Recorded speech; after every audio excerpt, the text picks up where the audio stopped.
Vamos passar aqui o desengraxante na peça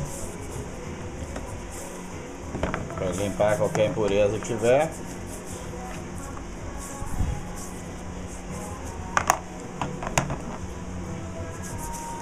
O produto é biodegradável atóxico, por isso vocês estão vendo aqui sem luva.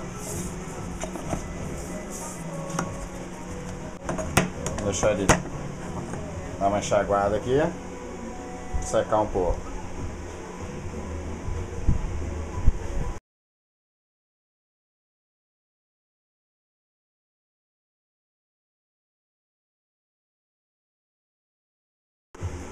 Então aqui com 423, nós vamos pegar, passar ele na peça aqui. Agora vamos esperar aqui alguns minutos. Pode ver que eu passei aí na barrinha.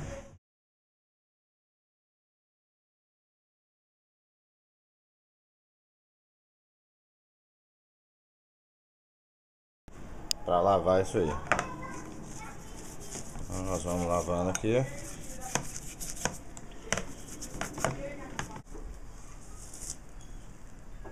Podemos passar um pano ou alguma coisa para adiantar. Tem uma estopa ali, eu vou pegar um pedaço de estopa e vou limpar ela um pouco. Aí tá essa barra de metal.